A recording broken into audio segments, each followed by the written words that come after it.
Anyway, abala basakata vibes bambita DJ Senior B the remix wizard manyi ga mgongo yali ku kamera okubanga kuleta ekifaananyi nga kiri live and clear. Awano tuli amakindye kati ninyo off Salama Road wodda munyonyo wano we bayita ku Mayanja stage. Kandi tugenda kubanga tunyumyamu ebintu emboze singenda kubanga ekwata nnyo ku Mukama erimu endongo but of course endongo ya Mukama tewali nnyo kwebuzabuza kumanya waliwo ebintu ebitatambula bulungi mu mbozi za Mukama oba mu mirimu gya Mukama waliwo emirimu egitatuuka ku bakozi abakolera Mukama izo zonna tugenda kubanga tubimanya. Then just in one time ate guest waffe ye Kope Blay olwaleero tugenda kubanga tumanya gyovudde biki byobadde ojjokola biki byokola ne biki byojjokola obulamu buli butya? Obulamu si bubi, Mukama akuumi. Amina. Ono baby bamuyita Baby Zabu. Baby Zabu babozeko se bye Baby Zabu bye baby mulungi. Amina. Mama ya Mukama namwe bamuyita Anna Maria. Anjukiza ono mukyala Anna Maria ayimba kituufu era amanyage mukyala naye akubanya endongo biri awo bityo endongo dagikuba ajagala wagazi nalika Mukama teyagimuwa. Oludde ne dread season ziruddeko myaka emeka? Natandika ozisiba mu 2010 actually nga nakajoininga campus paka kati tebakugamba nti zijjeeko bani oba polisi oba abalokole because tumanyiddwa nti ennyumba ya Mukama olina okuba smart ate ziba zimanyiza abakyafu. Nagenda ozisiba era nga nkimanyi nti waliwo abatajja zaagala maybe abandisinze okunyiga ennyo bandibadde bazeeyi tebakinako buzibu nabo tebalite si be baali awo mbu bakola pate omwana waffe yakoze dread naye era bakuleka muzeyi boy wange teyaliiwo by that time yali UK. Muzeyi galo wange naye teyaliiwo. Muzeyi galo wange yaliwo kanazisibanga nga nzikweka nga bwobimanyi sibako nga ntekako duraga natandika okundopaloopa bagenda naye muzeyi wange muloza abantu bonna baali bamanye engeri gye respectinga nnyo muzeyi wange. So basinga bagambanga tulinde muzeyi we wanamugambira ozisalako nga zivaako kati nali njogera ne muzeyi wange ng'akubye essimu abantu bangambye namugamba naye tekirina buzibu nagamba naye nze saagala nnyo ng'ozisibye njagala ozite nawulira nga ampadde oba tiketi yawa kati bannaye twabamwaddamu n'ayogera omukulu yagambye enviiri tayagala mbe nga nzisibye yagala nzite. So anyway I think ye yali a bit more exposed. Era bw'olaba ennyo abantu abasinga okulaba enviiri zino ng'ekikyamu just tebannabeera exposed. So nolwensonga era tetubanenya nnyo kubanga mulayi kyomanyi okitegedde. So bw'oba okulidde wano nga omuntu gwe wakwatanga bye enkoko yo nga yali asibye dread okuzikyawa oba n'ensonga okuzikyawa paka ate ng'omaze tambulako n'osangayo kangambe n'abantu abakola ebirungi nga bazirina awo n'ogamba owaaye tomanya nti buli enviiri si kyekikyamu. Gwe first time yali ki ng'ogenze mu kyaki n'enviiri ezo? Era nga nkugambye sijja kulima nti basanyuka nnyo I think ekyantaasa abantu ekisingisa okubatiisa enviiri nga tebannamanya muntu kubanga yeba first impression. Nekino kankiyiseewo nti singa nalinamu emize oba gy'okunywa njaga oba myenge oba ki kanoza muzeeyi yandiwakanyingiza nnyo ekyenviiri naye yagenda olaba nga ate ndikiriya noza nagamba ate kati muvubuka so naye ne church church nali nsabiramu by that time natandikira okukola enviiri nali ndi ku Saints Gate Church Katwe the late Bishop Michael Mugerwa. Era nga jjajja wange gy'asabira jajja wange era yeeraliikirira gane bannaye ne lwaki tosalako nomala osalako tujja kukolera pate wosalako bwe bati of course nali muntu mukulu tebagenda kunkaka naye ngeri olaba kati ye nga ye jajja wange ye kyeyeraliikirira alabira ddala enviiri zigenda kutwala mu geyeena zigenda kutwala mu muliro kati lumu abaawo naye nga yeewuunya musumba taŋŋambangako okusalako nviiri takitegeera bulungi kiri awo so bambi nzijukira yali Sunday emu Bishop John Michael Mugerwa yali asaba he was actually anointing people what why to genda kola bikisijukira na sporting ayo naye nkubalaga wange awo mpola era wa gospel mu church awo ntandise okugiraagira awo kane nga omanya abantu tebakugaane naye ngolaba tebannakusembeza nnyo kati bambi Bishop nampitayo nangamba I can see the Lord is taking you somewhere mukama agenda kukozesa nnyo omulimu ddala mu bavubuka n'akwata amafuta n'asiiga n'anoitinga onozo ekyo ndoza kyaseetinga nnyo kyaggulawo nnyo enzigi jajja wange nga takikkiriza musumba asabidde omwana ow'enviiri owaaye tomanya enviiri zizokwadde zirina nnyo tabbu nga bwe tubadde tuzisuubira kubanga maybe balowooza agenda kuŋŋamba nezino enviiri zisaleko yali easy nnyo so I think from then abantu ne bagetting a bit used so ekyo kyo paka ne kati in most churches kaŋŋambe sagala nnyo gamba urban nakine churches eziri urban sirina ngeri yakyogera you will see tebalina nnyo tabbu they actually very okay with it bamanyi it is you know naye churches ezimu ezikyali kaŋŋambe a bit more conservative sigamba na conservative ezikyali nnyo mu byalo so kiva ngambe ndoza nekiva ku chachi nekidda nnyo mu bya culture kubanga era ne mu Buganda wano Obuganda tebunakkiriza nnyo balasita tetunafunayo nnyo kabaka asibye edduleedwe tunamufuna ndoza Obuganda bulikola buligamba kale so kati ndoza kirimo oba culture thing kirimo kya culture Kupi Brian Kupi Bly gospel artist muyimbi amanya gange amazaaliranwa bampita Kusaasira Emmanuel Edwin Selwanga tekuliko linnya liriranye Kupi ya de Bly tewali just galira ulijawa Kupi Bly manya ga Lupatwa lulimi lwa Jamaica I think from the beginning of my career nali very inspired by the Jamaican music no Lupatwa era njukira ebiseera ebyo nga tuli mu masomero nga ng'okomawo mu holiday n'owulira olugambo waliwo ayina dictionary y'Olujamaica ng'oyinza ogiyiga ng'ayigge so bwe tutyo so Bly kitegeeza mukisa chance oba favor so Kupi Bly nekimala nga kimininga my life testimony bujulizi bulamba nti okubeerawo kwange nebyo kambe babyentuuseeko okubeerawo nga ndi mulamu obulamu bwange bwa bujulizi nnyo bazeeyi bakunyumizaako batuzaalira abaliyala nnyo tukulidde mu ghetto katwe waliwo ne incidences ezimu ze banyumiza ennyo nga nkyali muto kwegamba n'olabira ddala nga yali Yesu era ye muzeeyi wange kuva dda ndowooza kaŋŋambe kyekyasinga okunywereza mu bulokole muzeeyi wange yasiiba nga agamba buli kye tulina buli kye tutuuseeko ddala ggwe okubeerawo mukama so bw'otunuulira life testimony yo story nyingi waliwo ezotayagala kubanga ate sometimes waliwo story nze ndi free okwogera ku zange naye ate bwe ntandika okuyingizamu bazeeyi bange they're not public figures so but most of my life testimony ekwata nnyo ku bo okitegeera how I was born you know there were a lot of challenges kati chovala bantu abantuuma na Kusaasira yasaasira so nange kwe kujja ne ngamba chance gwali mukisa gwa Mukama ofuna ekirowoozo ky'okuyingira music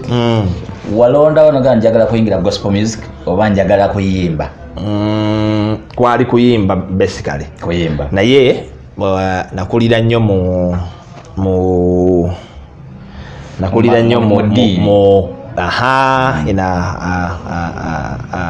a Christian family. Alright. Mzee Galo wange ne Mzee Boy bali bayimba mu church choir. Alright. Actually bakyayimba era. Okay. So back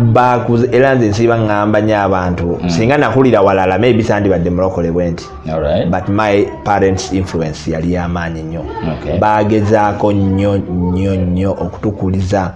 mu kkubo eddungamu. Okay. Yeah. So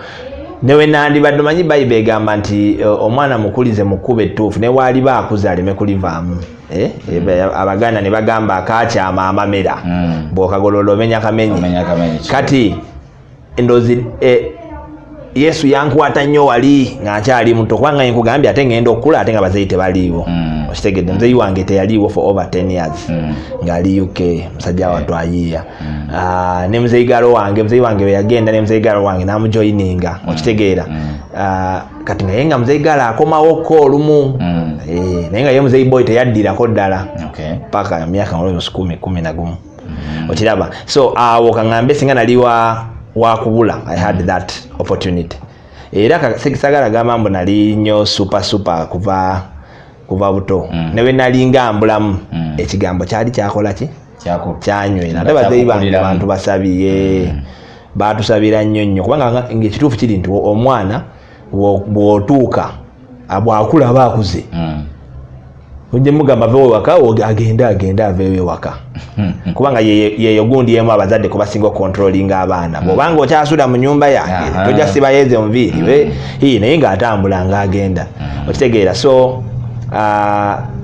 bazeeyi bange batusabira nnyo batuteeka nnyo mu ssaala bwe balaba nga tukuze ne bamanya nti tetuyina ŋŋambe ki tebakyalina nnyo a lot of control ne batukwasa Mukama. Yeah. Bw'oyogedde nti wakulira mu bulamu bwa challenges naddala nawe mentioningidde Katwe ghettos. Kitegeezo n'abavubuka banno be wakula nabo nnyo group C teams ng'emubeera eyo gye mubeera nga muhasolinga obulamu olubeera edda tewalingayo zi tiimu ezo mwalinga n'obubinja bo baabangawo naye nga tetunafuna amagezi nnyo nga zituuma zi tiimu nebya kampu tebyalingawo zali zalinga zihaso bakyali abinja kange kakoosi kati bw'owalinga like ng'oddayo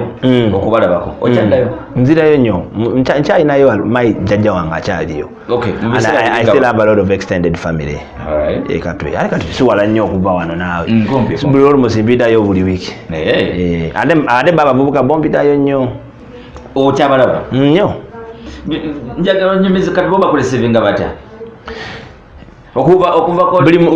buli muntu amanyi nga akyali kusaasira mpaka kati. Of course wabaawo shock eyo wabaayo ekirala ndowooza nze nasomera nnyo mu boarding schools nali nnyo mostly in boarding schools era nabulangawo nenkomawo mu holiday ne tukwatagana ne tukyekuba akaalo ne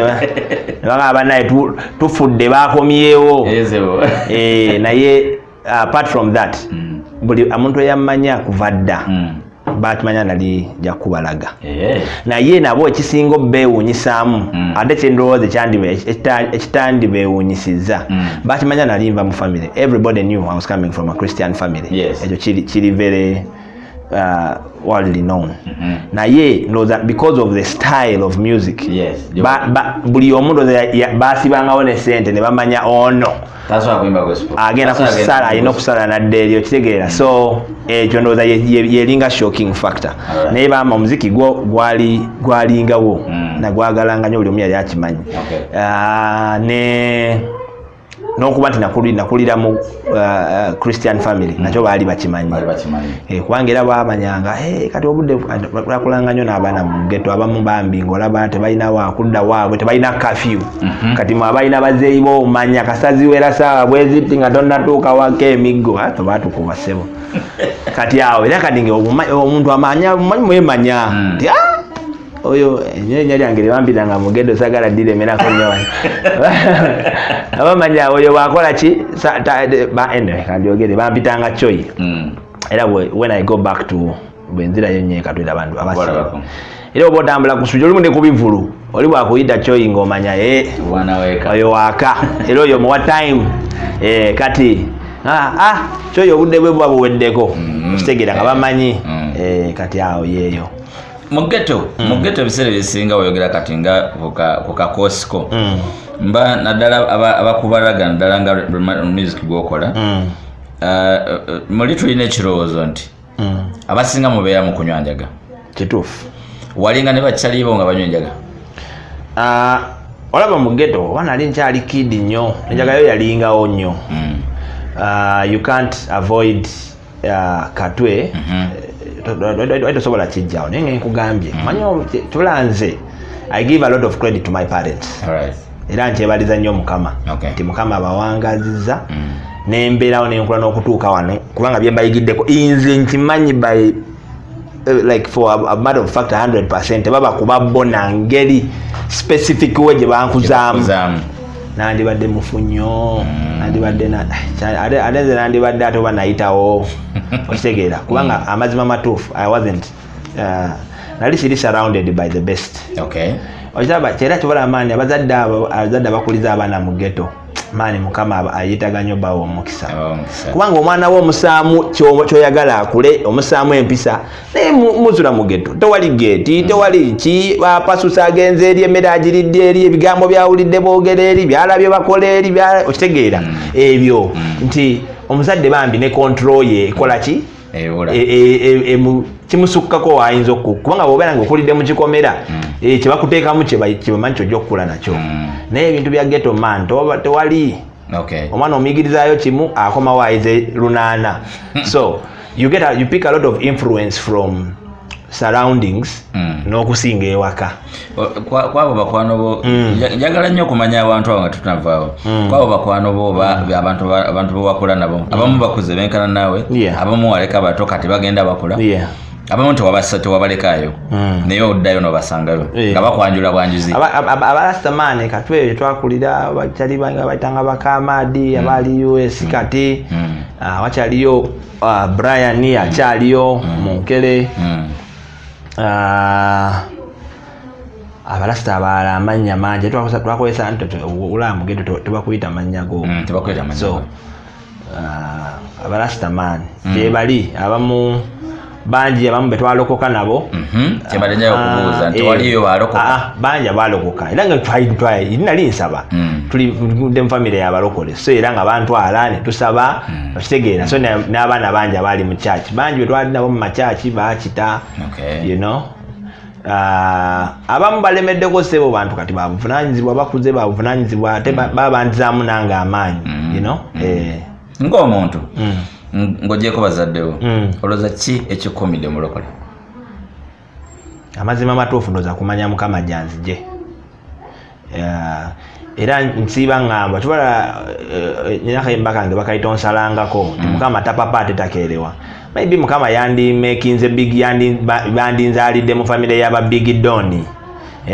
nange nenvimba mukaawo oba nandikulidde mu kifo kirala oba kololo nendoza mukama yalaba nga singa mbakulire ate oba sandirokose okitegeera kwegamba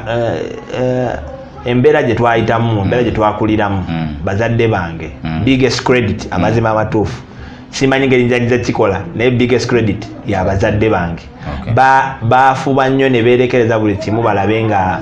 abaana bakulidde muki mulokole ddala muzeeyi wange muzeeyi boyi wange sitole bwoziwulira yaliko lokyafu kati ndowooza bwalokoka yalina fii eyo nga tayagala mutabani we kuyita gye yayita kati grooming yaabwe maani bakola nnyo omulimu kati nze nange agambe ndowooza magezi so serabidde wagyenva n'okusoma kwensomyeko getting excited nino limba benayimbye baluyita batusinzaaki nze nkimanyi nti oli bw'aba nga si mulokole ne bw'aba nezibima ze ne bw'aba neki nga talina mukama aba talina kyansinza kubanga era bayibuli etugamba nti ensi yonna n'okujjula kwayo bya mukama ate era bayibuli neekubuuza kigasa ki omuntu okufuna ensi yonna n'okujjula kwayo n'afiirwa omwoyo gwe so ebyo bw'obimanya you know the first priority ekintu ekisingayo ekyobugagga ekisingayo yani ye Yesu bino ebirala biringa by the way okitegeera oba bizze oba tebizze kasita olina ekisingayo kuba ekyebbeeyi. Abantu babasinga baagala nnyo obaoli abakuliraana Mukama naye tebamanyi ngeri. Ojja kubuuliza bulokole kiki? Obulokole kwe kukkiriza Mukama. Oli pastor sikyo? Oli pastor oyita music okubuulira ekigambo kya Mukama. Weebale nnyo. Obulokole kiki? Obulokole kwe kukkiriza Mukama. Kankuweeyo ka background. Ensi yayonoona, ffenna twayonoona. Katonda yatwagala nnyo n'atutonda n'okwagala kwe n'atuwa buli kimu. Nga w'omanyi era kasitaani tekatudde ne kajja ne katukuba ki? Akavulu. Mukama n'atugoba mu ki? Mu nnimiro. Bayibuli egamba ne wajjawo olwatika, ne wajjawo separation between man and God. Ate nga Mukama bw'ayogera ekigambo kye tekiddwamu, yatugoba. Kati nga waali weetaagawo sacrifice ey'amaanyi ennyo okukomyawo enkolagana yaffe naki ne Mukama. Okitegeera? Kubanga bw'aba kati kankuweeyo example, bw'aba nga Museveni yataddewo etteeka era nga weekiri yateekawo etteeka yali yajjawo akalabba ennaku ezo ye yennyini. Okitegedde? Kati ate we banyiga omuntu noza ku famire ye ate kati nayagala okukola ki? Okazzaawo. Okiraba? Kati ola kingeza okugamba nti kati yatuuse ng'ali kabagaida kakunyiro ng'ali mu between a hard place and a hard stone. Katamanyi kati ne wekityo bwe kyali. Mukama yennyini yatwegobedde kubanga kikuufu yatugamba ekiragiro kye ne tukimenya. Kati okomyawo omuntu yali alina sacrifice yali alina okuba ng'eri pure. Sacrifice eri pure gwe gwali omusaayi oguli pure. Jjukira ffenna twazaalibwa muki? Mu kuwonoona. Yandigambye waayi kanfuneyo abakubanga ba Adamu ne Eva yaliwo. Yandigambye kasamwe aboonoonye kansacrificingeyo omu ku mmwe oli omulala awone. Okitegeera? N'abaana baali bazadde naye okitegeera kugamba waali weetaagawo sacrifice eri pure. Sacrifice eri pure ng'ate yeye kennyini. Okiraba? Nga yeye kennyini. So era Bible tubalaba abantu bangi balina ebintu bingi bye babelievingamu naye ng'amazima gali nti Yesu yennyini yatugamba teri agenda kujja eri Kitange okujjawo ng'ayise mu ye. Major reason being kubanga ye gwe gwali omusaayi oguli ki? Oguli pure. Bano bonna abalala tubadde ne ba profeti bangi ne Katonda yandise malayika we kubanga bamalayika babe abakozesanga bw'ayagala. Naye nabo tebaali pure okujjawo kiri. Okitegeera? Ng'alina kutta mwana we. Anti kati awo oba olina okugendako mu Bible school kubanga kati atutandise okiyingira mu mwana we ate nga yeye yennyini. The Trinity. It's God the Father, God the Son and the Holy Spirit. Okitegedde? Naye kati okimekinga alemani okitegeera obulungi omuntu wa bulijjo. Tugambe natta nga alina kutta ki? Mwana we. Kati eyo sacrifice yeyoka eri wadhi etulokola. Gwe bayita okukola ki? Okulokoka. Nti olina omukkiriza n'oyatula n'akamwako nti Yesu ye mwana wa Katonda, ye kkubo n'amazima n'obulamu. Okitegedde? Ebirala kati yawo bwe wali ekinyusi eyo yeringa matter of fact we walinga ewali ekinyusi. Yesu ye kkubo, amazima n'obulamu. Teri agenda kusikira bwakabaka bwa Katonda okujjako ng'ayise muki? Mu ye. Ogwo gwe mulamwa ogw'okulokola. Singa twali tusobola twanditaddeko awo ka full stop cwi ne tukomaawo. Buli kimu nga wamanya ekyo kasita oba ekyo ng'okitegedde kiba kiwedde. Katulakuba nti abantu tuli bazibu. Okitegeera? Lwaki oyogera bw'otyo? Anti olaba bw'osoma Bayibuli eyo Mukama Katonda ogenda okusalawo lo okusiba lo okusaanyaawo ensi banuwa bawonewo. Emanye emirundi gye yali atusonyiye kugamba abantu bo bwe batyo obasonyiwa ne baddamu ne boonoona. Kyekiri kye nkugambye nti omubiri gwaffe twazaalibwa mu ki? Mu kuwonoona. Omuntu kyobalaba obulokole bugamba teri asobola kukolerera butokole ne yeetuusa mu ggulu. Ensonga lwaki amateeka ne wogoberera amateeka nti banenka ngoberera amateeka gano ze njagenda mu ggulu. Tosobola kikola. It is impossible. Singa kyali possible Mukama yandirese abo n'atwalayo abantu nga 12 mu ggulu tewali n'omu asobola kikola okujjako ewali ani Yesu Kristo kubanga yeye kagambe ye luggi lw'oyingiramu ebibibyo n'obireka mu yeye n'oyingira okitegedde ke kasengejja abalala bonna ffe newe tugezaako okukola tutya no we can't because bwe twayonoona omubiri gwaffe it is full of sin abantu tebeerabira nti oyonoona mu kulowooza oyonoona mu kukola oyonoona ne mu butakola okitegeera kati there are things that are hard for us to control ng'ebirowoozo oba okitegedde nze nkimanyi nti amazima okwegomba omukazi kibi ekyo nkimanyi naye tekigenda kijjawo nti omukazi agenda ayita waawo ng'alina akabina akanene olwedde obwongo bujja kuba bukoze eki ononye nja kuba nakirabye dde era nga namwegombye dda it is hard for a human ife singa ogamba okwonoona kanyigamba kale okwonoona okola kagambe ngende nyende n'oyo omukazi oba nebake naye ekyo osobola okyavoidinga naye kiri ekyokumulowoozaako n'ekyokumulaba ng'ayiseewo olwedde obwongo ne bwegomba kiri impossible because it is out of kiri mu bwongo kitegeera okujjako nga bangambye wali wajja n'entunula eno okitegedde naye in reality tosobola kubanga era newoba otambula waira bajja agitawo okitegeera so kyekyekyongambye nti Yesu yekka yeki yekuwo mwe tusobola okuyita okwateininga obwakabaka bwa Katonda otambudde ng'ogenda obulira enjiri ng'okuba music mu mawanga ag'enjawulo wabweru wa Uganda luddawa experience leeta ng'omuyimbi kati muyimbi kituufu ng'omuyimbi njagadde nnyo of course omuntu okutambulako maanyi kitiibwa kya Mukama exposure kyokola kyekiri kyenkugambye nti omuntu ali exposed agenda mpola nnyo okitegeera ebintu obalaba bw'okulira mu kafooko ng'omanyi ku muyembe ebikola tobirya olyako muyembe n'ensigo n'ogisuula mu bwongo bwo nga kyekyakulwamingibwamu bw'oligenda oba ebuyindi nga ate bino ebirala tebabisaako maanyi nga nsigo gye basinga okussaamu amaanyi kubanga erimu ebiriisa ebisinga ne ate kati obwongo bwo bwebikula nti bw'okomawo naawe n'okiragako kuba kiriki so exposure is a very big thing so twebaza nnyo Mukama nti tuli exposed naye kyolina okumanya era we have to thank God for our culture our culture is very unique ate yamaanyi twebaza nnyo Mukama mutukulidde mu nsi erina obuwangwa waliwo ensi nyingi zetugenzeemu nga they already lost culture tebamanyi we bagwa bagenda na okiraba kino nakyo kibi nnyo mu bulamu ekintu kyemmanyi nti mu buli kintu mubaamu ekyokuyiga era ku buli muntu there is always a positive in something so omuntu nze abantu bangi bemmanyi oyinza okwagala omuntu tali perfect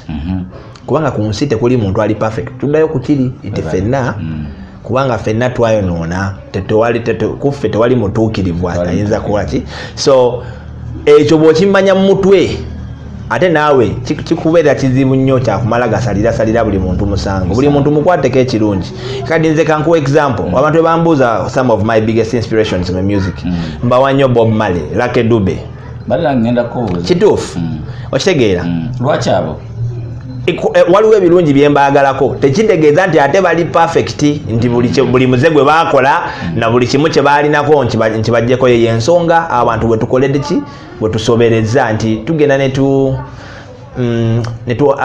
tufula abantu our idols nnyo ne tubeegomba oba kibi oba kikyamu eyo ndowooza oba nankola ya obeera mudongo nnyo nnyo olina okuba ekirungi nti bw'osoma Bible oba bw'oyigirizibwa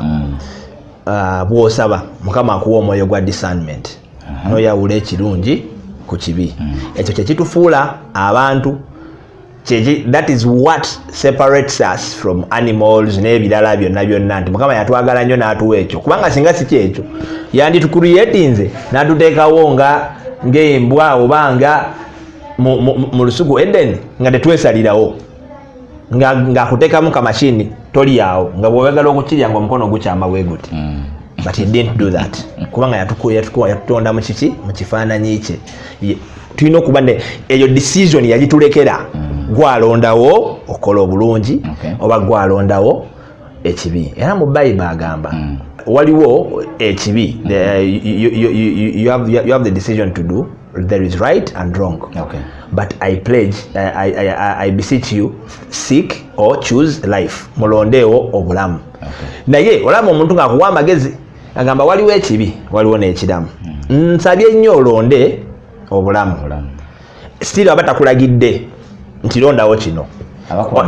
Akuwadde endowooza ne still all the rights and all the decisions still depends on you. Kati kyensaba naffe ffena tubeeko. Buli muntu nga batwamukubyemu ttooki, buli omu alina ebikyankalamu bye.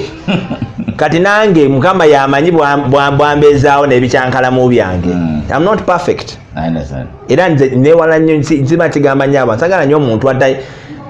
admiringa nnyo oba neegomba nnyo ate n'asussawo n'asukkawo.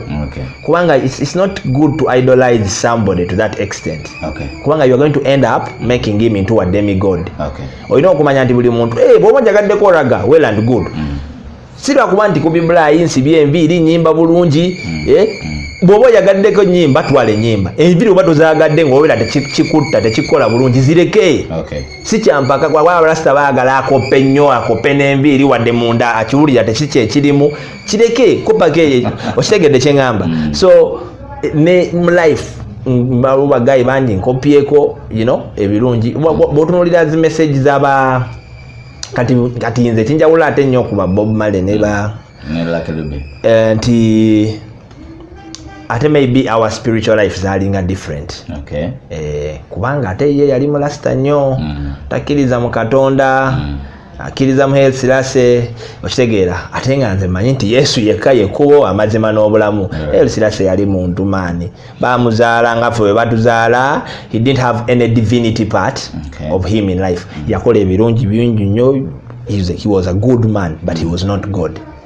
Ogenze ng'omuyimbi mu mawanga ag'enjawulo tutandikira wano ku lugendo. Abantu abasinga otwala abayimbi obweru w'amawanga baba bantu abayiiya obulamu abamu ba businessman nga kyangu okukulemererwa gwe gwatute n'osiraani yaye kituufu ekyo kimu. Ekirala deception ng'otuuse reception ye copy blind ebadde tetuyisemu awo. Kati nze kanjogere natandika okugenda nasooka okukola trip yange yasooka ebweru mu 2012. Long time ago. Nali nkyali ku campus. About 6-7 years ago. Kati eyo trip wejjira manyi nnyo okuplayinga traditional instruments nkuba engoma. Nabigira mu ssomero nkuba engoma. So exposure eno gye tuba n'abantu onaga by the way no waliwo organization bweti eyagala kuyigiriza abaana kola ki kuba bivuga osobola. Kati omuntu yenna kati ngaze kangambe nali nfiira waawo abanakumbuuza nti omanyi kuba kyasimanyi nali nja kukkiriza Katonda nsonyiwe kubanga nali nfiirawo kola ki sinatambulako. Nali ntambuddeko wano Kenya waawa nenga sinasalako Europe. So ate by that time 2012 nali nina sida mu kyalo maze okuba nyweza kati nina sida mu kyalo sazeeko bubi nnyo. Mukama nantaasa bwagulawo eri ekkubo kino kyenjagala okukakasa abantu ti Mukama yamanya engeri gyalabirira abantu be. Okiraba tomanya connection jejja kuva tomanya ki jejja kadi nze njogera ku connection yange yantwala bweru abalala Mukama connection zaabwe zibeera wano tomanya Mukama jakuweredde majja okitegeera. So tulina okumwekwatako nnyo. Kati bwe ntambula bwentyo mba ndi eyo Germany ntandiseeyo kati jukofu kati bw'otuuka n'otandika connecting. Of course ninayo ba obi bali eyo badde basomereyo university bategedde bakubirako wano waliwo akavulu wano waliwo mba mwoyo rakasi nenfuna gigi yali mu Amsterdam. Twagenda ne Bobby oba kwaliko oba ne Lutalo eri mu Amsterdam. Jukira ngenze ku Schengen so mba nsobola okutambula anywhere around Europe. Naye nga eyo gigi ebala inze kadi nkuze nkitegeera nti baswama buswami sigamba nti baatuula awo ne bagamba tuleeteyo muyimbi ki tuleeteyo kupi bulaya baategera butegeezi nti omukulu yayimba sidda mu kyalo mu ggwanga mwali ne bampita awo nga newoŋŋamba kutambuzawo bigere nja tutambulawo kubanga tilaga kubanga omanya kwa hivyo kyali kwe beginning stage omanya any opportunity eggulawo opportunity endala kati sinakubako mu Amsterdam sinakubako Netherlands lwaki sigenda nenkuba oba bansasudde obadde bansasudde oba ndidde oba siridde kubanga nkimanya bwenkuba by all means nyakuleka nsimbyewo ensigo okiraba ajjukira ekirala ndi gospel artist enjiri erina okukola ki okutambula kati gospel artist kigwali owuliddeko gwe bayiseeyo ne bali tebampita nyombo lwakuba nyimba za bulokole bo banyumirwa luyimba lwa sidda mu kyalo konzaawo enjiri ejja bayingira ku mpaka so yalinga first experience yange nali excited ekyo kisina kisobola kijjawo nali excited naye ndoza oba lwakuba ateera si nnyo ng'abalala ate ndoza olw'okusomako kuno tolina kulaganya ate kyalo kyo ate ne woba ogenda otambula sobola n'okolako ka research abantu beeyisa batya biki oyitegeera of course era wabawo buli obujja kati kyenzijja okujjukira bwe nali mu Amsterdam eyo waliwo street twali tugenda kukuba kubanga twakubira street eri close to red light district kati waliyo amabaala eno wali amabaala gali ku right nkimanya luvannyuma nti agageeyo gali gay bars g'abasiyazi okiraba kati nga womanyi ene Uganda wali olabyeko omusajja ku street nga kisinga musajja munne kati ndoyita nno ekyalo kyange mulaba ntandise okusamaala ennyo mpulidde kalono ntandike n'okuvuma nako ne bangatotawana nogeza bajja kukusibira wano n'ebisomozo babisuule so ekyo nenjimanya nti eri munaye abakulu wolabira ddala nti mukama tukyetaaga okubuulira enjiri naye kira kyengezaako okudrivinga out nti exposure kati bw'oba nga ovudde gy'ovudde tomanyi lwakuba oleese nnyo obunayuganda bwo obutuukirivu bannaye tumukuba amayinja ono afe baasibye ggwe nebakusaako gwa abantu bakusaako gwa butujju okiraba so exposure is a good thing eyamba nnyo n'okuyiga engeri gy'odiringa nakyo ebintu byebweru obimanyi omuntu akusuubinga ddala just for staring ate ffe wano e Uganda tulina nnyo ekyo omuntu ali kubye n'omutunuulira n'atambula n'omugobereza amaaso eri bakirabanga kintu kiri rude mpisa mbi kale naffe eno tulina empisa zaffe mbi ate bo balize bamanyinga kadinga era exposure endala okwebajjagala belching ng'olidde wano Uganda kya bulijjo omuntu bw'alya teyebajjagalira nnyo mu bantu tebebajjagalira bantu we baliira era olaba oli agezaako kijiragira oba kaŋŋambe ne farting okuyisa omukka eri bakitwalanga kya bulijjo they take it as fun wano mu Buganda osobola okikola mulyawo ku menome okitegeera kati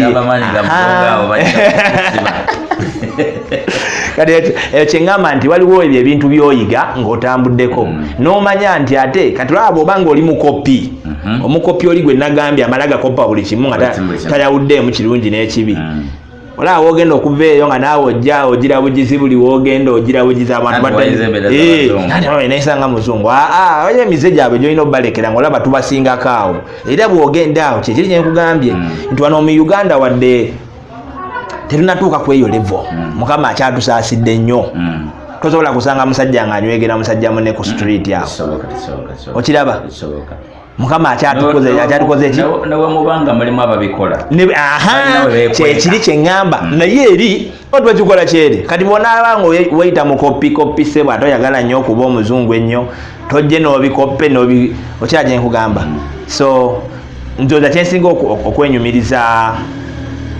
era ndowooza ne buli muntu atambuddeko kyajja osinga okugamba exposure buli nsi gy'ogendamu ensi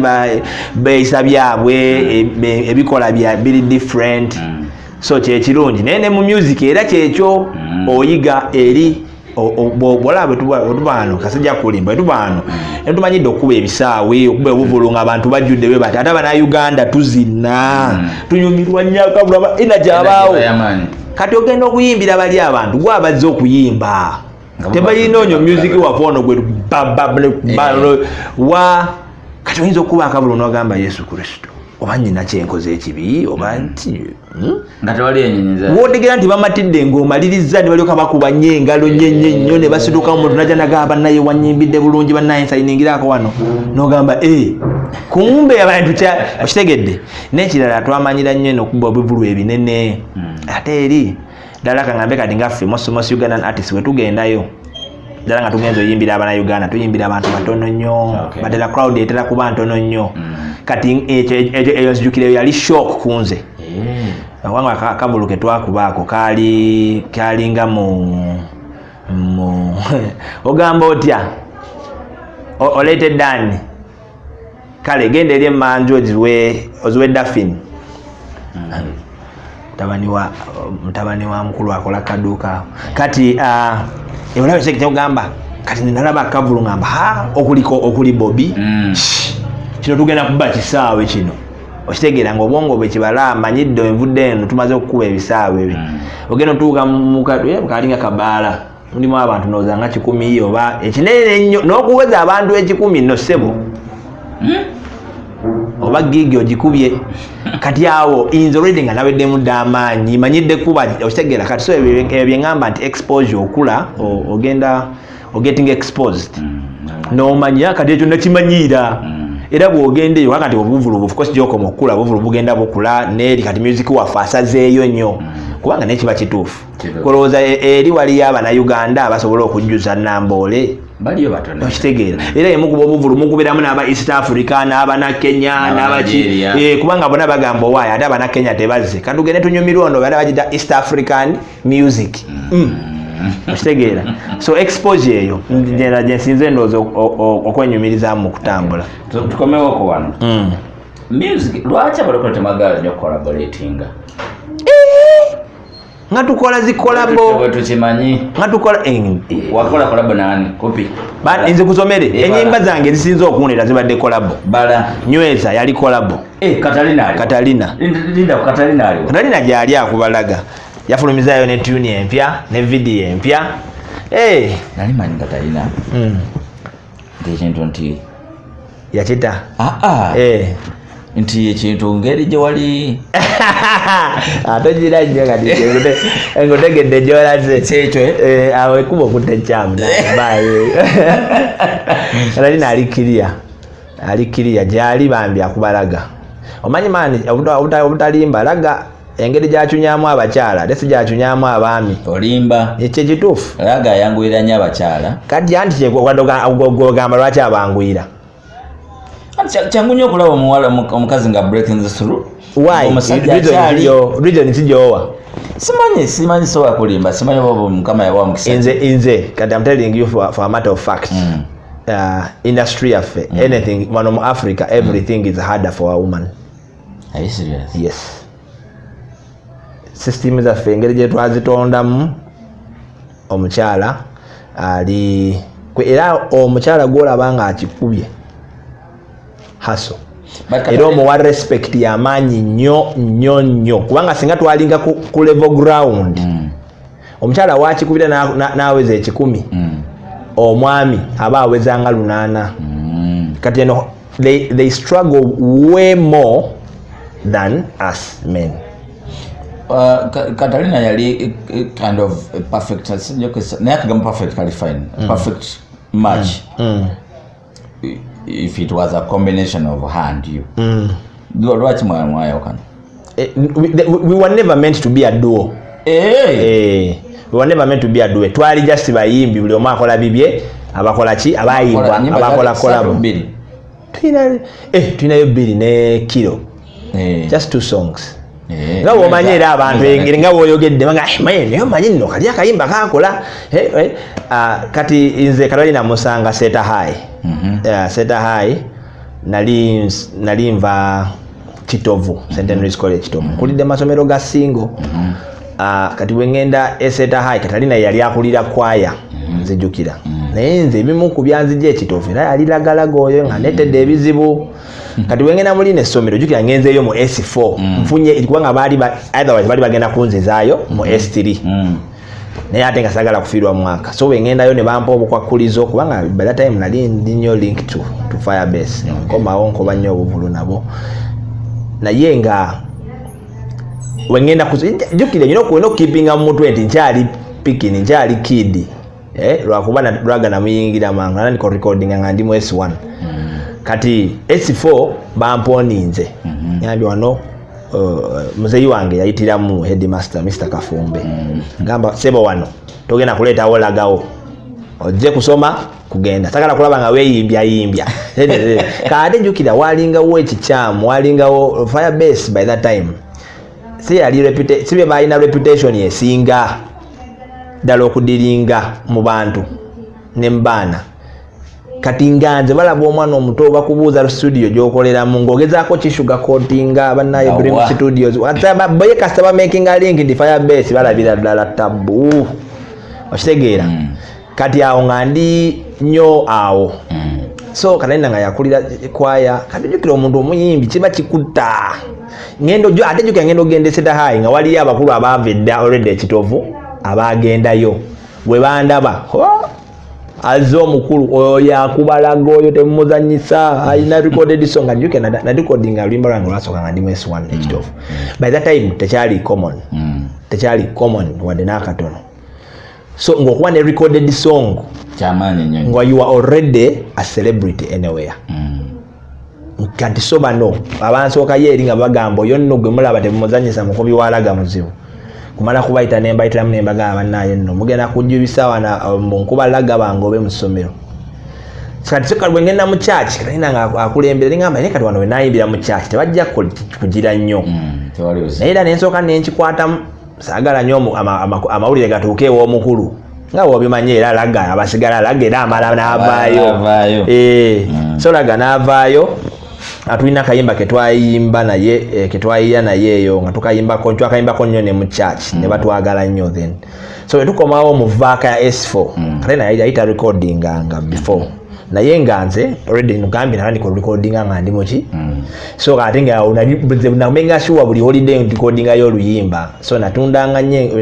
music we namutandika muzeyi wange ogambye yali UK ne muzeyi galo wange nenga muzeyi galo wange akombawo kati nga lwakomyewo akuleterayo obugoyegoye obugatto bwa UK oba bambi yabujjanga ku seero oba kuki naye ekintu kiri nti engato evudde UK ogimanyi kati ng'ezo nga nzitunda ku ssomero kubanga ngayo ngambye nakulira mu bambi family ya ghetto tolina ngeri gyogenda bagamba kati mumpeeyo akasente ngende recording music nga bazikuwa batya balabira ddala ogenda okwonooneka okuggwawo so era kyenakolanga kati namanya nino music wange namukola nnyo secret nga bazadde bange tebamanyi nga nkomawo nga ntunda engoye ku ssomero bwe nkomawo kasente kensevinze nga nzirukako Dream nga njira ate nakasente tekaali nga kangi bw'oyogera bw'otyo abantu bayinza olowooza kakomangawo kubanga kikolimba lange nasooka okurecordinga no recording emitwalo 7 naye era bayiseyo era emitwalo 7 by then zaali naye emitwalo 7 nga kuliko ba Misaki kuliko baani wanga Dream Studio yaliwo by then buli big star nga gyakolera olowooza nga bayinza okulaba awo ne bakuwa nnyo priority ekisooka olina ka kid ndowooza balaba omusumbu yennyini ate n'abasumbu abaabo nalemerangawo nze nasulangawo awo ngambagamba nze gwe mulaba sadde na transport siina gye ngenda kudda nga sifunye tune yange nja kusula wano paka limunafuna obudde ne munkolako era tune yange yasooka ya Rocky yagikolako endala walimu Washington nandazaamu awo naye yankolera tabu nga yakabi so life what we kati nalodi nalina experience kati tukomawo mu holiday mu vac ngane mwana wacho jana tulicordinga yewa kayimba okitegeera kati naina guy nga bambi guy yo bali bamita Porsche nga akola bu track ina nga buno bu container buno butunda amasimu nenga alabika ina muka production mutwe ina ka computer ka ojina nakubira kwera mu track na abumpa yali eyo ntinda kati nga nyina okuyiyengeri gye ngende ntinda kati nga lwaga nga yasooka okukola nga ka track akena singo kena linjagaddemu kati mukujira olinga kataina tukoleyo laga munaye wetu kyo wetukola nyweza tumukoze mu S eno nga tumaze campus twamukolera ku campus bile bya S4 bamugana okuyimba bazadde benoza era kituufu munaye nawe nkugambya nti abazadde baba very protective of their children kati nze mu S4 onkoze olimba baluyita Ghetto Love ne video nakola video yange yasooka kati video Didi yagikola nagigatta enyimba 2 olwasooka bayita Shine Money ne Ghetto Love nenkolamu so nze nensigala S5 nengende nde JSS nenkolayo music jensanga Biaxi ne tukola music mungi noja ne record kati ku campus nozanga naye awulira akuzeemu wajjukira naye man tukoleyo tune ne tukola nyweza ne kilo yali jam ya maani kilo ya antla amani nekati time sikete yasala nnyo singa yasala nnyo musakule yaleja kutta omuntu naye yasala nnyo naye temali sako gasinga luli ate munaye waliwo gamba okunonya omuntu mbu tewataddeko naye nga talina ngeri jassa abalokole mpomatinga oba musaye mukama nakola bibye twina kankubulira amazima matuufu first of all our wanchogere ntya system ya very different neya secular okitegeera eri very very different nti abalokole nga nkugambye tulinamu some churches ezikyali very abali conservative ate nga munaye onaabejjako bebabo okitegeera kati kangambe nga nakikola by then tulina obuvulu bwaffe abalokole twalinanga zi gospel night zi crusade kati nebyabavubuka zi gospel night amachachi gategeseyo kati ngera wofiira era tukolanga haso nga ensi yonna abalala tutwala music kuba DJ newegayirira wasiima nakubamu wofuna akavulu naffe gyebiri eyo tolowooza nti buli gospel artist buli ajja bamuwerawo stage nedda ssebo industry nene nyeri nayo kati bojja era nabo tebagala tebamalaga kubira buli omu era it has to be worth it ebyeddala ennyo n'amaanyi ate nange haso ze nayitamu ate goziyita za muzannyo bantwalako nze kavuluka papasani nga ze Kampala awo emakerere nenegayirira okuba mulaga papasani omujamaika nga jukere bobbe bamukuba lolomodo bange ngamba kuluno kanenye ku stage mulageko nti n'abaana Kampala bakubalaga kitegeere netukeera era nga mmanyi bijja kubaamu sitole bangambyawo kakati muje mutuyambeko mutegeke wano obutebe natutegese obutebe sebo tutegeka obutebe netukirininga nga nfiirawo at least kale mbereko backstage mubongo ekoloza banzikirizaayo omukulu olwamala akavulu ade yatubonga nako abakulu abali badegesa akavulu omusajja nga nefuulira ngaalinga atandabangako nali nekyaliwa nga bamuyita Mark Elvis nga gamba Mark Elvis oyo gwe mmanya gyayimbe gwe sikumanyi okiraba so kibaawo buli wamu naye nga nkugambye omuntu amanyi kyanoonya alemerako okitegeera tobanenya gwe mba sikumanyi simanyiraga gwoyimba bwafaanana nze nkukirize maleka kuwa stage nene bwetyo kupi ensi eyaffe gye tulimu ffe abatali balokole oba bali ewala ne mukama ffe kyangu okugamba omuntu nti gwe sikumanyira n'okivaako n'ogenda anti eŋŋamba naye mwenanga muli but there is still a level of professionalism that is expected. Oba kitegedde olaba ni kebe church senior B sikumanyi ongambye oyimba oluyimba lwo siruwulirangako simanyi na jova bwe nkuwa stage yange notandika okuyimba ebintu byotakkiririzaamu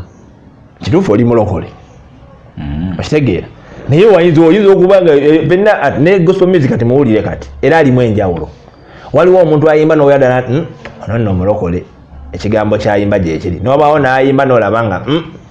abuzeemu ekigambo okitegeera so yekyo in the end bw'okula okitegeera you understand it bw'oba omuto oteekamu nnyo embeera n'okukolima kungi nnyo naye nga realistically kankubuuze kasinya byoli DJ abaana bameka boosanga ne bakulemerako mpaamaani mpaamu nkubemu wano leero laga mpaamu malaga kwa data bangi bajja okitegeera nze enjawulo gye nninaye I am a bit humble and naye still sikuwa stage but omunnyonnyola n'obanga oli n'okitegeera exactly there is hope kati kyekiri kye ŋŋamba nti ne ba gospel of course kati sagala gamba nti eri representation gye nkuwadde nze gye bannima akavulu nti ye entuufu era nange saagisiima okitegeera naye kyenkulaga nayo bikola ki bibaayo kubanga sagala kyenjagala ojjukire kyogambye nti nammwe mbalokole naffe tukyali bantu tukyayonoona okitegeera kati abantu balina kyekiri kyengambye nti abantu balina picture eyo gye batuteekamu ne balowooza oba tulinga bamalayika we are not singa tulinga bamalayika ate yesu yandize n'atufiirira fe yandigambye abalokole bo bayitewo bo balikiriya naye ffenna tukyali mu haso yeemu ffenna tukolerera ki tukyakolerera ggulu so nabo kyekiri kyengambye you have to expect that from people notabeera nnyo disappointed nnyo kubanga bw'ojjanga olina eno image nti bano abalokole bagenda kumpisa nga bamalayika oba weerimbye kaninze kankubuulirewo straight away weerimbye nembalokole bennyini buli mpisa zonna z'owulira gye ziri era nembalokole ojasangayo abantu abakola ki abazirina kubanga nabo baki bantu tetuli nnyo special okugjako mu bwe kitwawula nti tumanyi amazima waliwo omuntu ayonoona nga tamanyi nti awayonoonye naye waliwo efe omulokole newe nakuba boggolera nange enkyankalana nenyiigamu nenyombamu naye mulimu baamu ekinnumiriza nawo nookoze bubi era bwenzikakana amaanyi nsonyiwa abayaza abadde zivuddeko kikiraye mukama ansonyiwe oli omulala tajja kugijira kubanga abatalaba nsobi gyakoze ajja siyanyiza nange nemulagako yawe twawukanira alaba Sakata Vibes tunaatera okumaliriza naye nga waliwo ensonga zetugenda okwogerako wano zijja nnyo ku nnyama yo naye tewerabira okusubscribinga tewerabira okusharinga tegeeza muno yonna gy'olabira nti alabe Sakata Vibes yeriko ebyakabi byotagenda kusanga walala then gye senior bit kyali wano ne copy blind twongera okutaanya ensonga ebweru kyaki ezisinga ziba n'abayimbi era ziguruminga abayimbi zireeta abayimbi nebapushinga okutuuka ku kitwandise international level wano mu Uganda kuva mu kyaki tajemba mbagira Heaven Bound Church eri Mengo I know ziri zobadde osuubira zimirako center ne watoto so it's a small church called Heaven Bound Church in Menga njosabira mukate oba yakwenda osinga ng'omuyimbi kupi nti ono muyimbi waffe kati nze ate we natuuka sirina church endoosinga I'm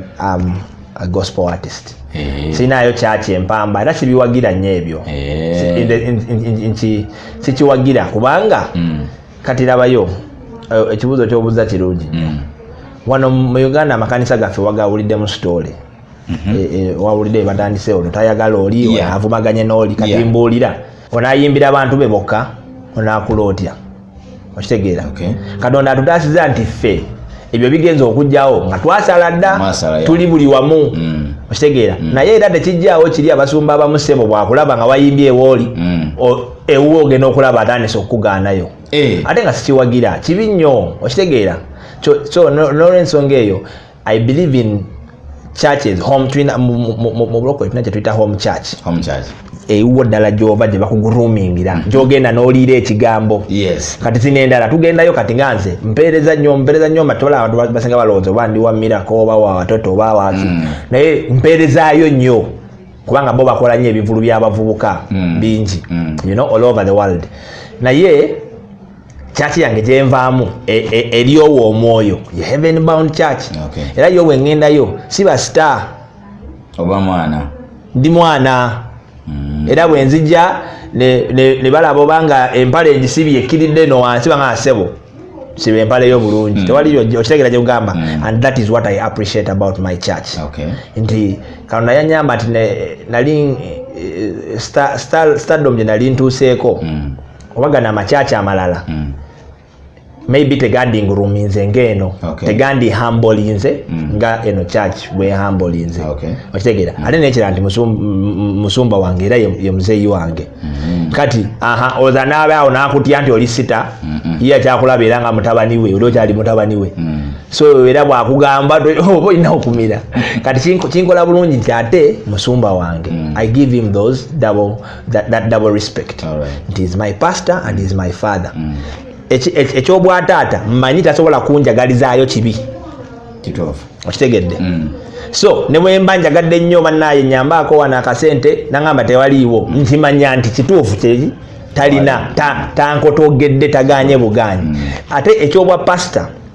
nti mmanyi ekigambo kyasomesa kye kituufu ali ku mulamwa tali ku bya manyi kati realistically waliwo enjiri gye bayita make feel good. Esanyusa tusanyusa abantu abantu church ejjule ebyo weebiri naye waliwo n'abantu abasomesa ekigambo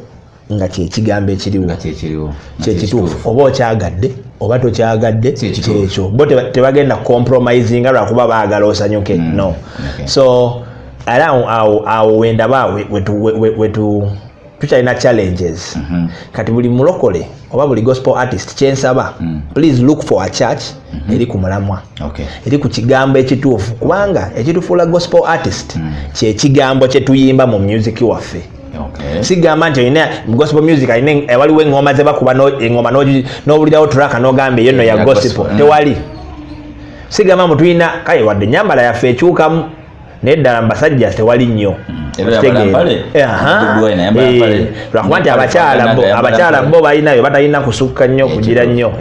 naye nga bisigadde byebimu. So what differentiates a gospel artist is the message oba enjiri eri muki mu music wo. Ekyo kyenyagala abalokole bakimanye ne ba gospel artist abalala. Kati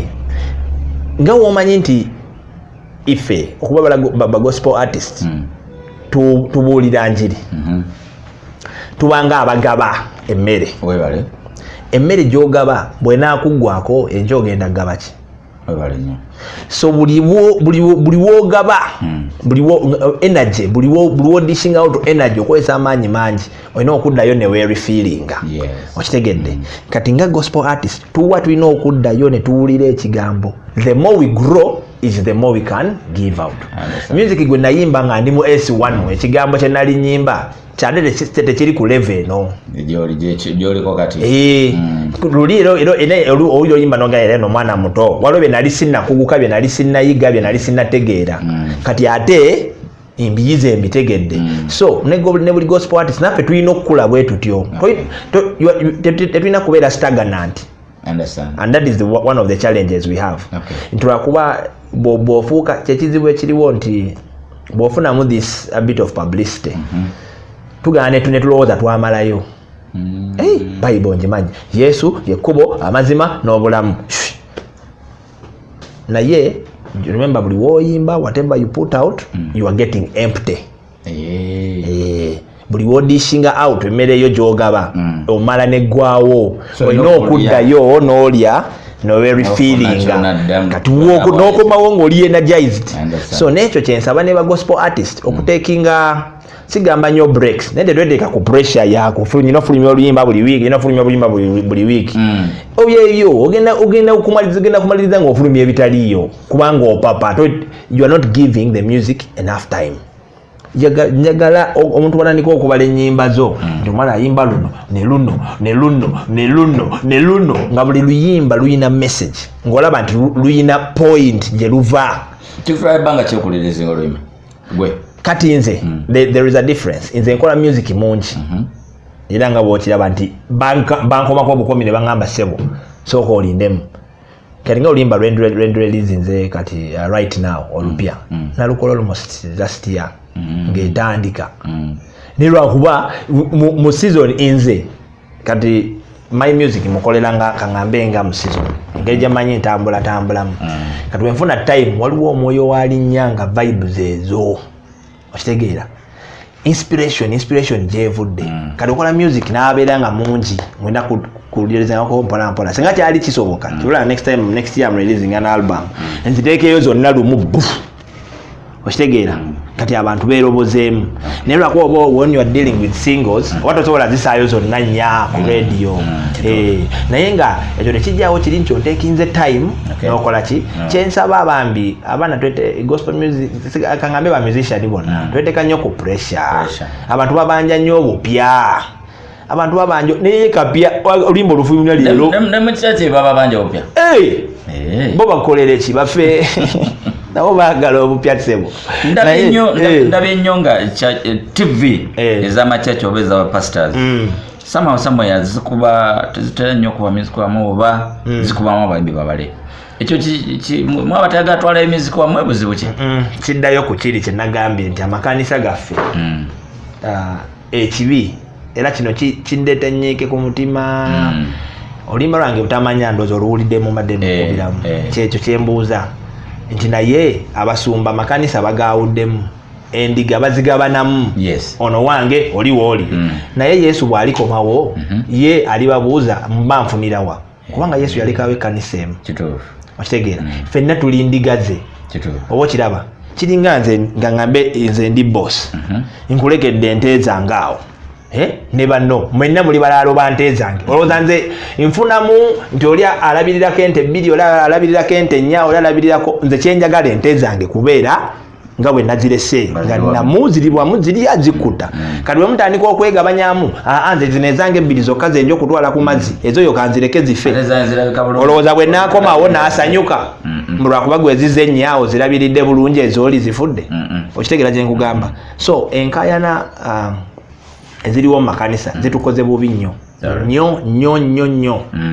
era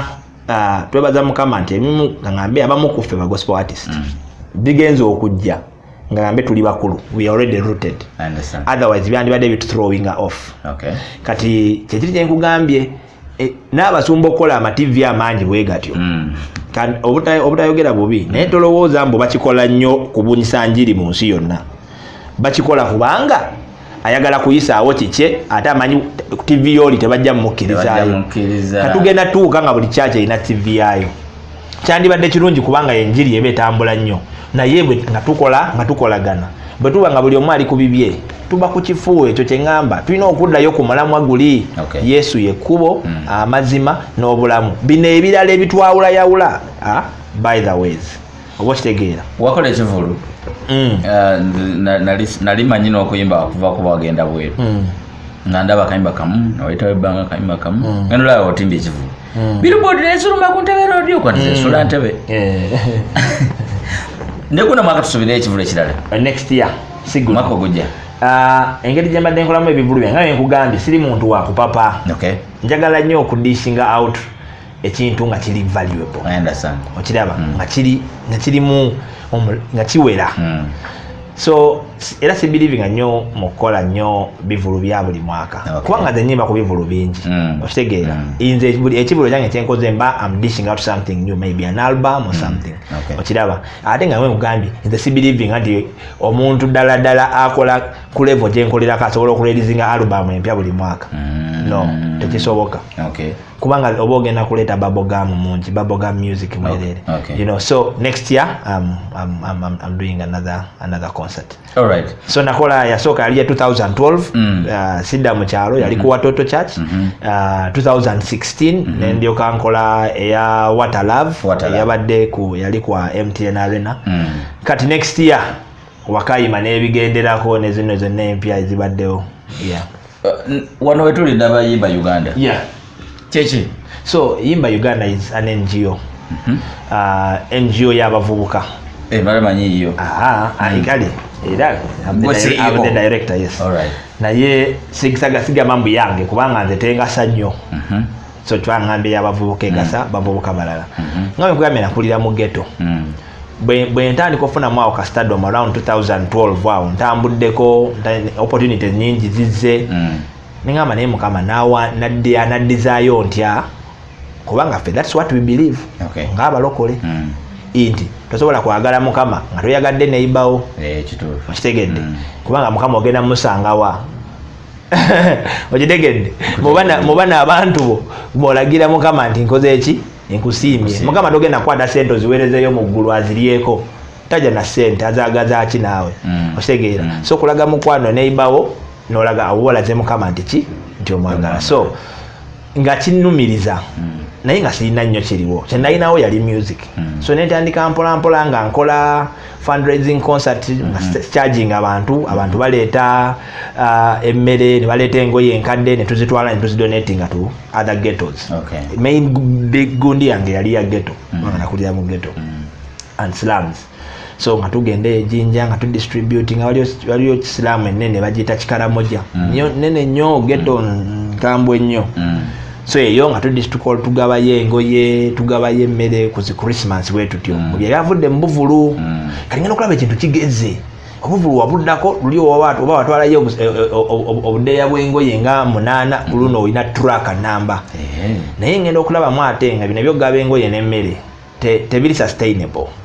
nti omuntu omuwa olugoye leero n'enkya agenda kulinda bw'ali bw'omuwa emmere leero agenda kulya kubanga nze for the last 3 years ngaba emmere I feed over 100 families tugaba enkoko enamba ne omuceere bumonde biki soda kitegedde family nesobola okuliza we give out a package esobola okufeeding abantu 8 package a family of over 8 people naye nkigabidde nkoze mugambe nkikoledde emyaka emeka naye era olugendo okuddayo mu ghetto era okugaba era ng'ozaba era abantu be bamu b'okola ki b'owala kuba tugezaako ki distributing nga tugaba ejjinja ne tugaba ekatwe tugaba eyo mu Kinyoro bwe tutyo naye walina okukolayo ekintu project eri sustainable okitegeera nti omuntu omusetinze up katakyaku yetengeredde tulina belief and we don't give handouts but we give a hand up. Bwenzija a hand up it's like chechimunga no sikuwadde bwenzija nenkuwa 10 leero basikoledde bwenzija nenkuleetera nga wano ekyalaani nenkuyigiriza otunga ekyalaani nenkulekera awo oze nkyogenda kujonsabe 10 kubanga ogenda kuzeekolera ezizo so that's what we believe in so tulina projects so far zetukola 3 zirinya tulina ya menstrual hygiene products tulinawo packs mpitira ku Anne Maria netayo pack so tukola reusable sanitary packs ez'abakyala netuzigaba mu masomero mu baana tugaba za bwerere so actually yasooka when I first traveled to Australia around 2014 kati nengwa naina abakyala benalaba nga bakola ezo pads nga bazikola naye nga baziweereza wa buyindi nengamba zino nga zijja kwetaagisa nnyo Kampala abaana nga bali bubi nnyo mu ghetto okitegeera kati nga nenkomawo konna zimu nakomawo with about 30 packs nengenda mu ssomero nenzigaba essomero lyonna nga lyagala kati mu kirowoozo ekyo kwekula nengamba lwaki siyiga engeri gye bazikola nenjigiriza wano tuzeekolere okiraba kubanga bwe tuneekola tujja kwekolera ze twagala nga sente bwe tuba tufunye eza material so bweto kati eyo project ya reusable sanitary packs yevaamu tailoring fashion and design so era nga olaba wano eno yali bakyala padi yange wano enali nsula kati twagifula office naye wenze wenali nsula naye nga olaba nyumba n'ebisenge bina mbikozesa ki naawe okitegeera so emabege wali studio nensooka abaana nyo batandikira otunga nga nkyakati class wegenda ekula nga tebakyajjamu nentandika nembawa living room yange nembawa kati paka nange nga mpasiza omukyala nkuze sikyajjaawo n'omukyala nga tulina ogende wala so netugifuula the whole place the office. Can you pass me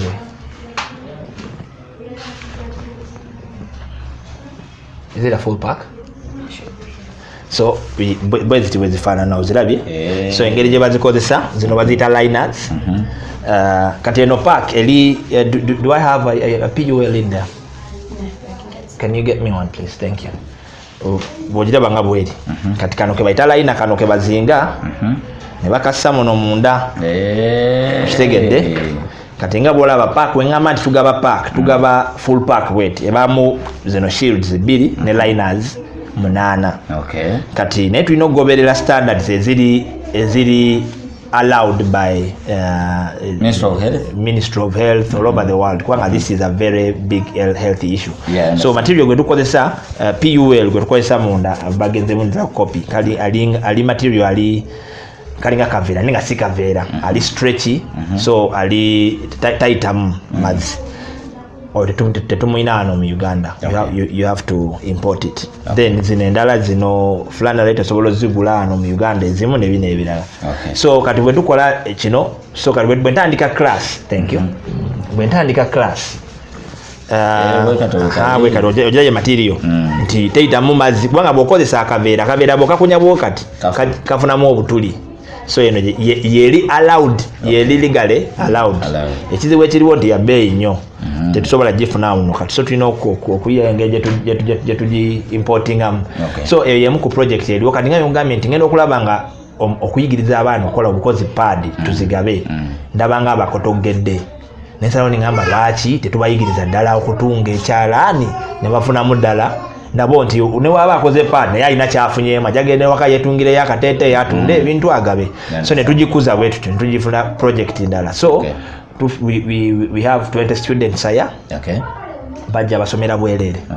naye okusomera obwerere nga nagambye tetubelievinga mu kugaba bintu bya bwerere omuntu takivaluinga bwe nkuwa 10 oyinza n'ogenda wali kankuwa example walaba abantu abakubazaala bosendeza bwe bazikola muzaala bazikola mu kyakabi era balyandi kubanga zizze mangu naye zokoleredde omwezi omulamba ozimbadeti kati so kyekyo ne mu project zona zetukola tulinamu eyo element mbu tetwagala kugaba bintu bya bwerere omuntu omuwa ekyobwerere takivaluinga kati so tulina course eno ya tailoring and fashion and design eba mwaka mulamba bayiga okukola nga walabye wano everything bakola buno bakola engoye from everything bakola engato basoma full year nebayiba full stars are doing anything kati zino pads eziringa school fees zaabwe nawe nkunyumiza story ntijukira gwe gwali omulamwa kati obutayagala kivaako kino kati so bo basomera bwerere ne bakola packs 5 every month material we provide them with the material kati bone bakola gwa kutunga era yelinga school fees nti kati wamala packs ze 5 kati bwe tugenda so tukola packs 12 bwe distributing atugenda n'abamu era ku bo balabe omulimu gwabwe tegutuse kati bw'obagenda mambi ne balaba amanyi obeera ne Kampala tuzaala wa nnyo man naye bw'ogendako eyo mu byalo n'olaba abaana mbu tebasoma abaana basala mifaliso gye basaayo okitegeera omwana bw'agenda ne bamuwa paadi eno this park ekola emyaka 3 reusable park ekola emyaka 3 olaba tugabiramu underwear netugabiramu sabuni netugabiramu zino line nti waba eri bwebe ekyafuwadde kubanga kana kasawo ngabo kalabye nako tukawerako nti wagenda n'asoma gundi bwegira ng'agenda mutoyi ng'ajjamu eri soiled ng'agissa muno so that life etambule bulungi ng'akozesa endala okitegedde so a full pack so kati babaana batunga tebatunga nika batunga bino ebirala then netugula nikas netuga so yemu ku project endala tulina music mentorship program music mentorship ngabe mugambye haso yange yokola raga mu studio amanene nga nkyali kid yanjigiriza nnyo nenjagala nnyo ate okuyamba abalinga nze to give them a better experience so tuyigiriza okuyiga ebyuma okuba traditional instruments n'okuba ebyuma ebirala tukola a lot of recording for people who we believe are talented but are unable to afford. Nze wano nsobola okuteeringa nti oyo mwana asobola okufuna akasente njagala opportunity enjiwooli atasobola okitegeera basically oyamba ba gospel oba muyimbi yenna kati mu industry mu music tuyigiriza music bobo oyigiriza music toyigiriza gospel of course I have a soft spot for gospel but not gospel music ze njagala muntu alokoke noboloka nga toyimba gospel music kiba kinkolera okitegeera so nze nkubuulira enjiri yange naye bojjane bwe nkuyigiriza endoogo olowooza egenda kubeera dictated nti gyona agikubira n'abeerayo nze nkuyigiriza kuba kivuga gwamanyi gy'okyuki naye nga mba nsuubira nti experience gy'oyiseemu nange wonaatuukirayo ojja kuba otegedde kubanga naye nkugambye omuntu gw'oyambye nze okubeerawo wano manyi mukama gyanzije balaba bino byenkolera bano abaana na biki nga nkugambye tebatusasula maani okitegeera era tolowooza nti buli omu asiima naye oba asiimye oba tasiimye nze I know I have done my ministry mukama yempeera yange. So tulina n'endala ejjinja we set up goat farms. Tufunira abavubuka gwolaba nti ddala ayagala okukola. Najja n'akuwa business plan ye bwe naafuna akasente njagala banka waliwo omuvubuka omu gwe tulina kati yagambye ayagala kugula zitenti na butebe atandika okupangisa ku mikolo ku mbaga. Naye kati nga capital ffe tugenda kukwata tukuwe sente, so tukuwa embuzi 5 ne tukusetingira apo ekiyumba tugambye embuzi bwe zizaala olina tuddiza embuzi zaffe 5 ku mbuzi ezizadde embuzi zaala obwana bubiri kati embuzi 5 bwe zizaala obwana bubiri oba ofunye embuzi mmeka so bw'otuddizaako 5 oba tolina kyogera naye kati ez'otuddiza 5 buli kintu kyetukola wano ndowooza okiraba tukoza ekintu okukola ekintu ekiri sustainable okitegedde ne bwe tuyigiriza music okumu ku bukwakkuliza obuliko nti iffe tugenda mu masomero amasomero g'abaana primary schools and secondary schools ne tu offeringa era tetugenda mu gali gakaliba agasobola okwaffordinga aba teachers era tunoonyayo agali obubi netuleeta bano betusomeseza balina okusaavinga ne basomesaayo abaana abalala netubanya katuwa era byonna byabwereere kati naye bwakikola afune kyabwereere n'agenda aba takivaliwinze naye bw'ayiga n'amanya nti mu kuyiga kwange nange nyina abaana balala 2 benjigirizaayo endongo awo ne bwagenda ne bwakola atya mu bulamu bwe amanya nti omulimu gwakoze eki. So ezo projects ezimu ziturunninga. So Yimba Uganda tuli everywhere on the web. We have a website yimbauganda.org. Ku Facebook tulina nnyo big clientele ddala abazungu abajja okwodalinga ebitengi kati mukama awo atuyisirizaamu kubanga kati abajja okwodalinga engoye baate si babwereere era engoye batuweera ddala akasente okayemala. Ekyo kisegedde bulungi. Ekibuzo ekisembayo ekiddirira ekisembayo basigadde 2. Gospel music abadde atandise nnyo okujja eno ffe gye tubeera wakubidde esimu kumutawambye wasuze mu discotheque enkolera naye kagambo kansanyusiza nnyo badde maze banga tikawulira just kasabyeogera disco naye wakamaze discotheque gospel music asoze nnyo aze mu discotheque ekyo tulabikayo tulaba Levickson tulaba Pastor Wilson Lugembe tulaba Exodus n'abalala abalingako gwe tulabikayo kati ekyo kye explaining kiri personal kaŋŋambe olaba buli omu ayina Bible bwe beekuyigiriza ku kibi bw'olaba ekibi dduka totemputinga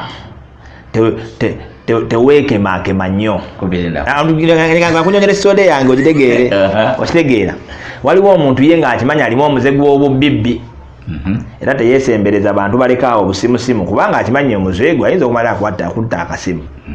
okitegeera kati ekintu ky'okgenda mu ndongo kati gwe senior B nze emyaka gye nkubidde laga ndowooza okujja nga kirabu bagitaddewo ggulo tewali kirabu gye sikubyemu laga okitegeera naye sigamba sikikola naye sifiirawo nnyo nze kyensaba omulamwa guba nti laga era senior B bw'ogamba sijja kuba tuniyo paka ng'ozze n'ogiyimba wano nja kujja okitegedde kyenkugamba oluyimba lwange olupya walutegedde kiduula message yeeyo ngenze mu kiduula enjiri njitutte mu kiduula okitegeera kubanga yenjiri y'ababaala tulina obbano nayo mukama yatugamba era tutandika lugamba Yesu agamba mugende mu nsi yonna mubasomesa ekigambo kyange bonna akkiriza mubatizenga atakkiriza omusango kati wabadde tugenze mu nsi yonna nogamba wayinze nabuuliddeko wano benasanze ku street eri mu kiduula natiddeyo bw'oba ng'otyayo ng'owulira kubanga it takes a different grace. Ana mu luyimba olwo ŋŋamba sagala tube nga bali bwe baalemwa abajja okubuulira enjiri ate be baabula. We have had so many cases okitegedde nti ogendayo nga gwagenza okuvuba emyoyo ate emyoyo negikuvubirayo okitegeera so ekyo siteeka kyenjagala ne ba gospel artists bamanye nti siteeka buli gospel artists ogenda okuyimba mu bbaala kiringa tugamba abasiraamu bakola business bayina zibucha bwoli wanajja nga afiirawo agamba anze njagala pooko omusiraamu naye atunde pooko ku mpaka lwakuba alina okukola bizinesi atunde okitegeera so waliwo ebyo lwakuba engeri gyenkyogera ate ninga agamba sigendayo nnyo naye ngenda nkube mu biduula naye sikubayo nnyo sigenda kufuulayo buli mande to mande era bwe ngendayo nensanga DJ nga bakubya ebyasanga kudera kutwala kuleeta alaga bongamba kupi Blind nti nigirete wano ndi wano mu kidula sijjaga mambu ntya we nkiyingira nja yeda nenjikuwa naye just oku keeping some distance ba gospel artist chibo gamba nti oyo gayi mulungi oba oyo omukyala oba oyo omuweereza mulungi mpayo nga batano bwandi badoloozaako randomly boloozaako waliyo omukyala bamuyita Betty Muwanguzi oyinza okuba yayimba nnyo kati bano yayimba nnyo manyi kati bwetuba mu saako zaffe ate kati twogera nnyo ku balaga naye Betty Muwanguzi of course Wilson Bugembe kyali wange waliwo gayi bamuyita Fortune Spice kyali wange twayimba naye Sidda mukyalo naye akubalaga oyo kubalaga nanyongeza okunywereza mu bulokole waliwo ba Robinson ba Hurricane kati banonzeze mu style zaffe le Vixon you know bagayi bangi waliwo gayi waffe yatupaako wali bamuyita Mark Elvis era story yaffe kugamba twali waliwo ebintu byentuuseeko kati n'olumwawo nadde kuluno nagenze nadde ne gig Australia okuyimbira mu kisaawe for that sports club nengamba mukama Yesu Kristo singa Mark Elvis wamulekawoko n'alabako ku kino maani haso yali real okitegeera nti waliwo ebintu byoyitamu nogamba singa gayi wange ono gwe twatobako naye abaddewo n'alaba kyetutuuseeko kati okitegeera so naye nga yo enjiri tujikuba nga bengambye mulimala ngola kidula tuyino ogitwala bwe munagaana kati mwe mwagala tujje mu bidula mugana okujja okusaba mugana okujja bibulya tujja balumbayo tubakubelaga mu bidula tubaleke nga mulokose ate bwe tunajja nnyo bajja biggala tujja kubalaga ebidula musajja agamba abantu batyanywa mwenge wano abaana balokoze tebakyazina kese zivuddeyo nyingi tumaliriza bannaye kese zivuddeyo nyingi abavubuka abayimba kati nga ggwe ku saizi yo oba oli ku age abakyala babeetanira nnyo kituufu nammwe abalokole abakyala babeetanira nnyo abakyala balokole oba abakyala banyina bonna omukyala abamukyala kankubuulire mukama wakuwa omukisa gwa attracting ebintu bingi okitegeera ekyo tosobola kijjawo buli muntu yenna kyobalaba omulokole kano ka historical music omulokole mu music Stan yali muyimbi okitegeera kyobalaba Stan ayiganya nnyo omuntu gwe bayita gospel artist era bw'olaba mu nsi emize gyonna egisinga obubi gisinga kulabisiwa nnyo mu bayimbi Stan yali muyimbi ng'ayimba mu ggulu bagamba yayimbanga nga yalinga chief bekimu nekikakana okitegeera kati era kyekyo gambi amalala ne gagenda nga gakula n'ayagala ajje omukulu ku ntebe mukulu n'amukuba tteke n'ajja n'agwa eno wansi kati kimukola bubi nnyo okulaba ate nga gwe weekyangira mu kitono kati bambi amazima matuufu eyo attraction era bagamba bw'osoma ddala Bible Stan yali mulungi nnyo yalina that attraction okitegeera kubanga yali blessed mukama yali okuyimba kuleeta a lot of that attraction ku bayimbi omuntu yonna kebera mu nsi yonna sifa basingayo obulungi ekyo kimanyi naye sebo abantu balondawo bakulaba era abantu bagamba nnyo nti oba mubi nga tolina ssente naye ffe tugamba oba mubi nga tonnakuba hit obe nga gwasingayo obubi n'okuba hit abagendaga buli omu akwakiramu alaba gwasingayo naye nga it's the attraction that the talent or the blessing of music brings around so kitaking a lot of discipline okitegeera a lot of discipline and grooming obutamalaga giving in okitegeera kati kyekiri kyenkugambye okitegedde kyenvuddeko wenzizye nti mu kiduula buli omu amanyi weakness ye inze mukiduula amazima si ye wali si we neesige nnyo kati kale kaŋŋambe kati ndi mufumbo luli saalinga mufumbo okiraba kati nga bwe naagenda mu biduula abaana nga bangwirako we bati amazima oza nandiwonye ntya tubeere realistic okitegeera sinze asoose bangi bagenze ne bagwirayo kiri kyenkugambye mubalabyeko nammwe kati nze bwe mmanya nti awo sinnanywerawo nnyo lwaki sigeza nga neewalaawalamuko naye kati nja kirumbanga bulungi n'omukyala wali ng'ali ku gaadi wali mugambe tokkiriza n'akamu okwesembeza wano era mu luyimba ŋŋamba nti olutulabako obukyuzi nga butwetega naye nga tubwepena tulina okubwepena tosobola bugaana kwetega so man kiriba kya mukama webale nnyo ka interview kyekiddako kopi bulai so nyina musical mpya nyina oluyimba olupya balita right now nyina n'olulala bayita kiduula nyina man tugende mu studio butamanya lolo abalokole nnyo massive anti kyenkugamba abatali balokole bayinza obutalutegeera nnyo kubanga luli so deep feno byetwagala owulira kati ate kati tolina nnyo bagamba dya tolina kwanika nnyo obuziina obuziina tubiraba ne tubyebuuza kati gumulokole obyogerako tumanya kituufu kati olaba oluyimba olwo amazima nalukoze nga target audience yalwo yabalokole bennyini n'abasumba n'abayimbi saalukoledde ensi kituufu era bw'oba olaba engeri gye mbadde mpushinga music olwo sirupushinze nnyo eyo kubanga kyekituufu luyinza ate okuleeta okusajjula obusajjuzi kati mbadde mpushinga zinenda kubanga enjiri bwe mba ngibuulira waliwo enjiri gye mbulira omulokole munnange n'enjiri gy'obulira muntu atamanyiddeeko ddala Katonda kati zeezo zikiduula zi right now eno yo yabadde yabalokole bannaffe omanyi nga we muyegeyamu ab'ekika ng'abanaye naye nno tulinga abavudde ku mulamwa mukama tumuswaza okitegeera kati ekyo kyenkugambye nti abatali balokole bayinza obutakitegeera nnyo kubanga ebintu byenakozesa terminologies ennyingi nnyo z'abalokole nnyo nti atali mulokole ayinza obutategeera ng'owulira ŋŋamba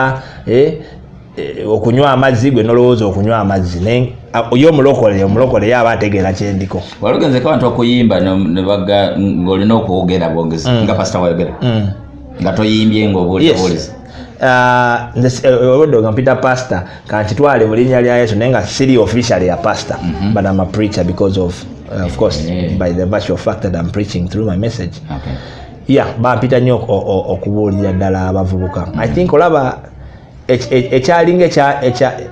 ekyasinga okunnemesa ku beginning olw'enviiri satandika na nviiri by the way nali nkyali mu ssomero nga wenkugambye enviiri nzikoze ku campus 2010 naye amakyaki gangi gaali gaŋŋaana nnyo because of the hair naye bagenze nga mugambye nti bayibuli egamba nti we nali muto nanywanga mata bwe nkula ne ntandika okulya ku mmere ey'abakulu omulokole bw'oba nga wakalokoka waliwo byesigenda kuyigirizaawo the and then kubanga tojja bitegeera bitagamu okuyiga kyobalaba ne mu kirasi omwana atandikira mu P1 tebamujja mu P1 ne bamuleeta emakerere waliwo ebintu byolina okuyiga systematically exactly so n'enjiri bwetyo so n'ekintu ky'enviiri kino kyobalaba kiri abit tulina kati abantu abalokole katukuze nnyo tugenda tukivaako naye luli yali issue nnyingi nnyo nga abalokole tebannayiga kutuuka ku eyo level kumanya nti ate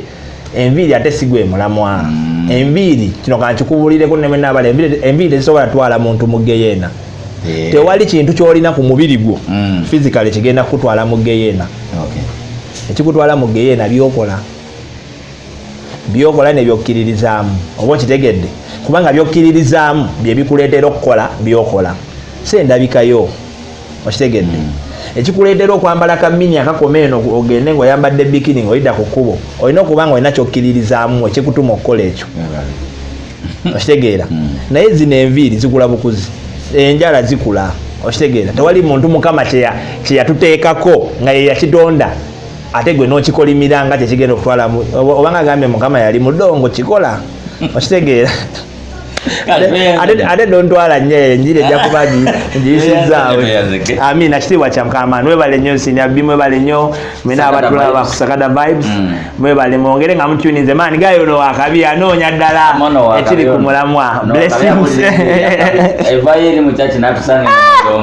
mu discotheque nga bwe yagize. Disco. Anyway, Sakada Vibes, nze DJ Senior B, Manyi Gamugongo yabadde kamera. Webale kulaba, sharinga link eyo, subscribinga everywhere. Mbagala nnyo. Ciao ciao.